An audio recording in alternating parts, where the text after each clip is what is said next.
बिस्मिल्लाहिर्रहमानिर्रहीम। हमारा जो अगला टॉपिक है chapter number 15 AC circuit analysis का, वो है फेज ऑफ एसी। ठीक है, आज हम पढ़ेंगे कि फेज क्या है, फेज डिफरेंस क्या है और फेजर क्या है और फेज डायग्राम क्या है। ठीक है, तो हम शुरू करते हैं फेज ऑफ एसी से। Definition: the angle which specify the instantaneous value of a sinusoidal quantity such as alternating voltage and current is known as a phase. It's phase of the alternating quantity. ठीक है, ठीक है, तो हम उसको क्या कहते हैं? Phase of the alternating quantity. ठीक है, तो हम इसको क्या करते हैं, एक्सप्लेन करते हैं कि इस तरह हमने पहले भी आपको बताया था कि अल्टरनेटिंग वोल्टेज और अल्टरनेटिंग करंट क्या है। ठीक है, ये साइनोसाइडल क्वांटिटीज है। ठीक है, हमने पढ़ा था V is equal to we not sine omega T और I is equal to I nought sine omega T. ठीक है, तो अल्टरनेटिंग करंट और अल्टरनेटिंग वोल्टेज दोनों क्या करते हैं, वेराई करते हैं साइनोसाइडली। ठीक है, और उसका जो ग्राफ है आप क्या कर सकते हैं, वो आप देख सकते हैं। ठीक है, ये हमारे पास अल्टरनेटिंग वोल्टेज के लिए ग्राफ है, ग्राफिकल पिक्चर है उसका। ठीक है, जिसको आप देख सकते हैं। ठीक है, ये हमारे पास उसके मैक्सिमम वैल्यू है, ये हमारे पास मिनिमम वैल्यू है माइनस। ठीक है, हमारे पास टाइम है, और ये जो ग्राफ आपको नजर आ रहा है ये हमारे पास साइनसॉइडल ग्राफ है जो रिप्रेजेंट कर रहा है अल्टरनेटिंग वोल्टेज को। इस तरह हमारे पास अल्टरनेटिंग करंट के लिए भी एक ग्राफ मौजूद है। ठीक है, और इसी तरह का ग्राफ होगा। अब फेज क्या है? फेज हमारे पास जो एंगल्स है, जो इसको क्या करता है, क्वांटिटीज को, इंस्टेंटेनियस क्वांटिटीज को स्पेसिफाई कर रहा है। ठीक है, जो बड़ा क्या कर रहा है, स्पेसिफाई कर रहा है। ठीक है, तो ये हमारे पास अगर यहाँ से हम स्टार्ट लेंगे तो यहाँ पर हमारे पास जो एंगल है वो 0 होगा। ये पॉइंट जो है इसको कहते हैं रेफरेंस पॉइंट, स्टार्टिंग पॉइंट भी इसको कहते हैं, जहाँ से ये वेव्स क्या होता है, ये शुरू होता है और फिर आहिस्ता आहिस्ता बढ़ता जा रहा है, बढ़ता जा रहा है। ठीक है, और यहाँ पर जो एंगल है वो 0 है। ठीक है, साइन 0 0 है, और फिर इस तरह sine 1, sine 2, sine 3 and up to so on sine 30, sine 45 और 60, और इस तरह फिर यहाँ तक जब आप पहुँचोगे तो हमारे पास ये एंगल क्या है, यहाँ पर ये हमारे पास 90 एंगल है। ठीक है, और याद रखिए कि इस 90 एंगल पर हमारे पास जो वैल्यू है किसी साइन क्वांटिटी की, तो साइनोसाइडल क्वांटिटी की, वो मैक्सिमम होगी। ठीक है, यहाँ पर इस पोजीशन पर वोल्टेज की जो वैल्यू है वो मैक्सिमम है और वो 1 है।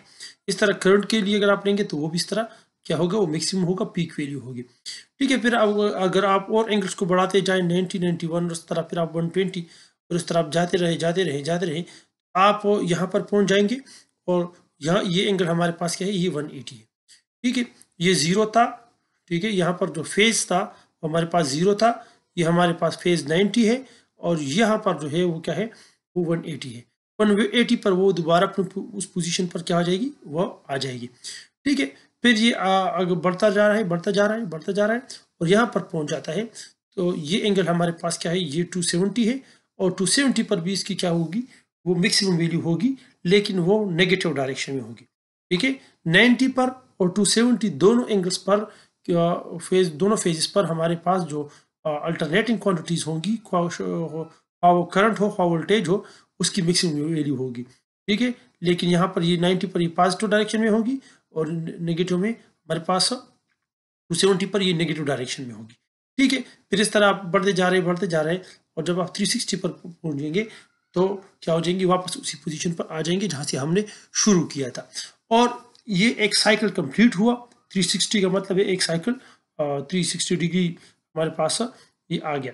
ठीक है, तो हमने 0 से शुरू होकर 90, फिर 180, फिर 270 और फिर 360।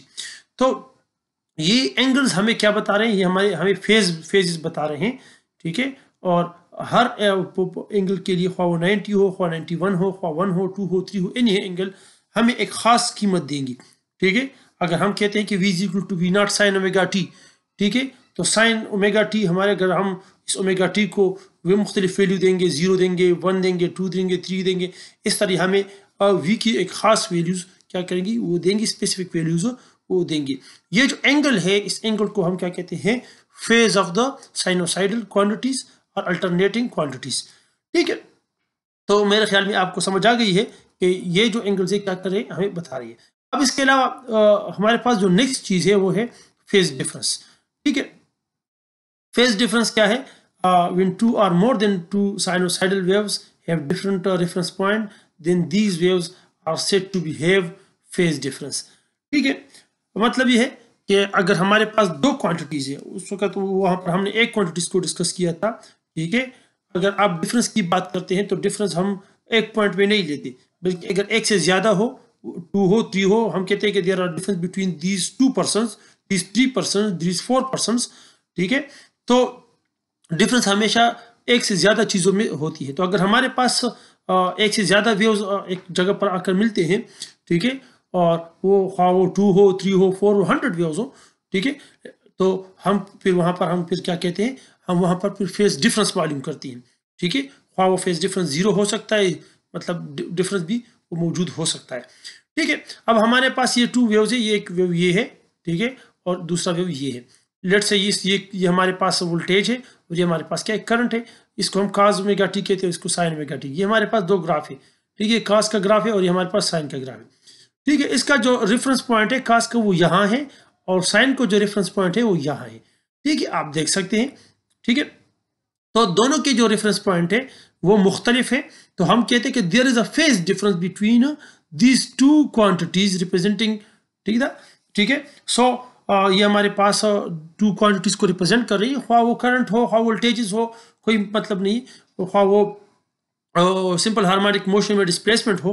ठीक है, लेकिन हम कहते हैं कि ये अगर 2 क्वांटिटीज है और इस तरह के दोनों के ग्राफ आ रहे हैं, तो फिर हमारे पास क्या होगा, हम कहते हैं कि इसमें हमारे पास फेज डिफरेंस है। ठीक है, फेज डिफरेंस कितना है, ये 90 है। देखिए, ये यहाँ से शुरू हो रहा है, ठीक है, और बढ़ता जा रहा है, बढ़ता जा, जब यहाँ पर पहुंच जाता है तो ये 90 एंगल है। जिस तरह मैंने आपको पहले बताया कि जो पीक पॉइंट होता है ये हमारे पास 90 एंगल होगा, तो ये हमारे पास 90 एंगल है। और जब ये 90 एंगल पर पहुंच जाता है तो यहाँ से ये स्टार्ट कर देता है, उसी पॉइंट से स्टार्ट कर देता है। ठीक है, तो इन्होंने 90 एंगल का मतलब आप कह सकते हैं कि फेज क्रॉस कर दिया है और ये यहाँ से शुरू हो गया है। तो अब इन दोनों वेव्स के दरमियान, इस वेव्स के दरमियान और इन वेव के दरमियान जो फर्क है, जो एंगल का फर्क है, जो फेज डिफरेंस है, वो हमारे पास 90 आ रहा है।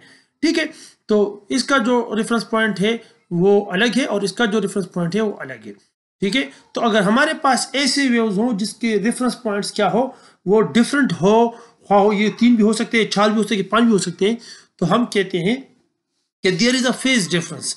इन वेव्स के दरमियान फेज डिफरेंस है, इन अल्टरनेटिंग क्वांटिटीज के दरमियान क्या है, फेज डिफरेंस क्या है, वो मौजूद है। ठीक है, और वो मुख्तलिफ हो सकती है, अगर मतलब वो 45 भी हो सकती है, वो 90, लाजमी नहीं है कि वो क्या हो, वो 90 हो। लेकिन चूंकि यहाँ पर हमारे पास काज है और यहाँ पर हमारे साइन ओमेगा टी, काज ओमेगा टी, जो लोग मैथमेटिक्स वाले हैं और उन्होंने काज और साइन के ग्राफ को पढ़ा है और उन्होंने स्टडी किया है, तो वो ये जानते हैं कि ये इनके दोनों के क्या है, ग्राफ है। और इन काज और साइन में हमारे पास जो फेज डिफरेंस है वो 90 है। ठीक है, और अगर ये मतलब हम वोल्टेज लेंगे और इसको करंट लेंगे तो फिर हम कहते हैं कि वोल्टेज और करंट में क्या होगा, जो डिफरेंस है वो क्या होगा, फेज डिफरेंस क्या होगा, वो 90 होगा। ठीक है, उम्मीद करते हैं कि आपको समझ आ गई होगी। ठीक है, अब आगे बढ़ते हैं। There are 2 waves having a phase difference of 90 degree in the figure shown, its denoted by pi. हम इसको पाई से डिनोट करते हैं फेज डिफरेंस को, और वो हमारे पास जो यहाँ इस फिगर में है वो 90 फेज डिफरेंस है। अब आते हैं जो एक और इम्पोर्टेंट टर्म है जो यहाँ पर हम इस्तेमाल करेंगे, वो है phasors. Phasers are phasor, an anticlockwise rotating vector which describes the variation of sinusoidally varying or alternating quantities such as alternating voltage and current is known as a phasors, and the diagram representing such quantity is known as a phasor diagram। ठीक है, अब phasor क्या है, phasor एक vector है, लेकिन ये एक रोटेटिंग वेक्टर है। कौन से डायरेक्शन में रोटेट करता है, ये एंटी क्लॉकवाइज रोटेट करता है। ठीक है, ये हमारे पास ये एक वेक्टर है, ठीक है, और ये रोटेट करता है, एंटी क्लॉकवाइज रोटेशन है उसकी। ठीक है, आप देख सकते हैं, और ये डिस्क्राइब करती है, रिप्रेजेंट करती है, किस चीज को करती है, अल्टरनेटिंग क्वांटिटीज को रिप्रेजेंट करती है, वो क्वांटिटीज जिसमें वेरिएशन अल्टरनेटिंगली हो, साइनोसाइडली उसमें वेरिएशन आती है, उसमें चेंज जो है इंक्रीज और डिक्रीज क्या होनी चाहिए, किस तरह आती है, साइनोसाइडली आती है। ये हमारे पास साइनोसाइडल क्या है, एक ग्राफ है, जिस तरह हमने पहले भी पढ़ा है। ठीक है, क्योंकि इस चैप्टर में हम अल्टरनेटिंग क्वांटिटीज को पढ़ रहे हैं, तो यहाँ पर इस फेजर का पढ़ना लाजमी है। और ये एक आसान तरीका है किसी टू वेक्टर्स को और टू डिफरेंट क्वांटिटीज को, थ्री डिफरेंट क्वांटिटीज को सेम टाइम में रिप्रेजेंट करने और उसमें फेज डिफरेंस वगैरह का पता लगाने का ये एक सबसे आसान क्या है, तरीका है। अगर हम वेव फॉर्म लेंगे तो वो थोड़ा कॉम्प्लिकेटेड होगा और फिर अक्सर स्टूडेंट्स को समझ नहीं आती कि ये यहाँ से स्टार्ट हुआ, यहाँ से स्टार्ट हुआ, कितना है और वगैरह वगैरह। तो अगर हम इस वेव की जगह पर क्या कर दे, हम एक वेक्टर को ले ले और वो वेक्टर इस वेव को रिप्रेजेंट करे, ठीक है, तो क्या होगा, उस वेक्टर को हम क्या कहते हैं, हम उसको फेजर कहते हैं।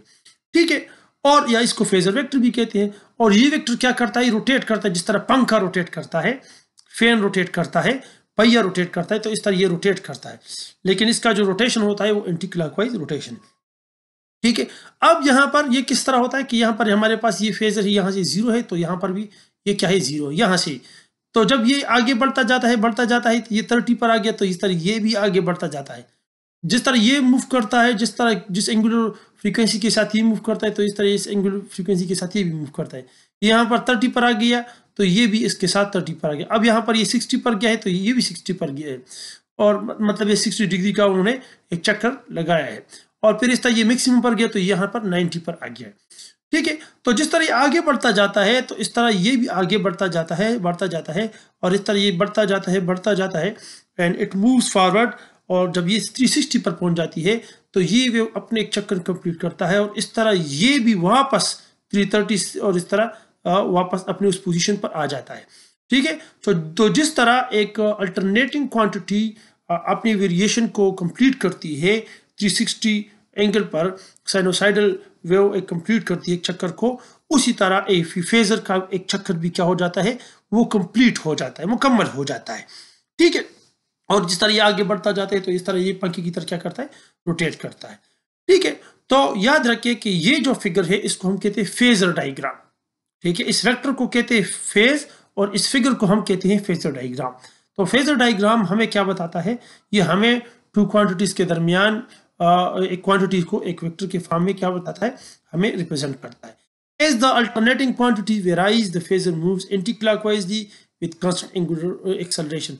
It's not acceleration, angular velocity. ठीक है, as the quantity completes one cycle, the phasor also complete one rotation. ठीक है, तो जिस तरह ये कंप्लीट करता है, वो भी एक चक्कर को क्या करता है, वो कंप्लीट करता है। तो आपने ये चीजें आपने याद रखनी है, और फिर इसी फेजर को हम क्या करेंगे, हम आगे अप्लाई करेंगे। ठीक है, हम कहाँ पर अप्लाई करेंगे, हम इसको ऐसी सर्किट्स में, रजिस्टर में, इंडक्टर में, कैपेसिटर्स में वगैरह में हम क्या करेंगे, कैपेसिटर में हम अप्लाई करेंगे। तो फिर आपको वहाँ समझ आएगी कि अगर दो वेक्टर क्वांटिटीज़ है, अल्टरनेटिंग क्वांटिटीज़ है हमारे पास, तो हम उसके फेज डायग्राम किस तरह हम ड्रा कर सकते हैं, और अगर उसमें फेज डिफरेंस हो तो किस तरह होगा, नहीं है तो किस तरह होगा, वगैरह वगैरह। तो हम फिर इस पर कंप्लीट डिस्कशन करेंगे इंशाल्लाह, और आपको फिर समझ आएगी कि दो फेजर को किस तरह हम ड्रा करते हैं। ठीक है, वोल्टेज और करंट मतलब रजिस्टर में कितना होगा, किस तरह उसका फेजर डायग्राम होगा, और फिर इस तरह इंडक्टर में किस तरह होगा, और फिर कैपेसिटर में किस तरह होगा। तो फिर नेक्स्ट लेक्चर में हम पढ़ेंगे वो तमाम चीज़ें। ठीक है, अगर आपका कोई क्वेश्चन वगैरह है तो आप पूछ सकते हैं, ये मेरे ख्याल में इतना मुश्किल नहीं है। ठीक है, और आप कमेंट कर सकते हैं, और आप इसको अपने दोस्तों के साथ क्या कर सकते हैं, शेयर कर सकते हैं, ताकि जो लोग इस कोविड-19 की वबा की वजह से मुतासिर हुए, तो वो भी इससे मुस्तफ़ीद हो सके, जो टाइम ज़ाया हुआ है उसका टाइम क्या हो जाए, वो रिकवर हो जाए। ठीक है, तो आप इस चैनल को सब्सक्राइब करें। ठीक है, और दूसरों को भी आप ये बताएं और ख़ुद भी सीखें। Thank you, wish you all the best. अल्लाह हाफिज़।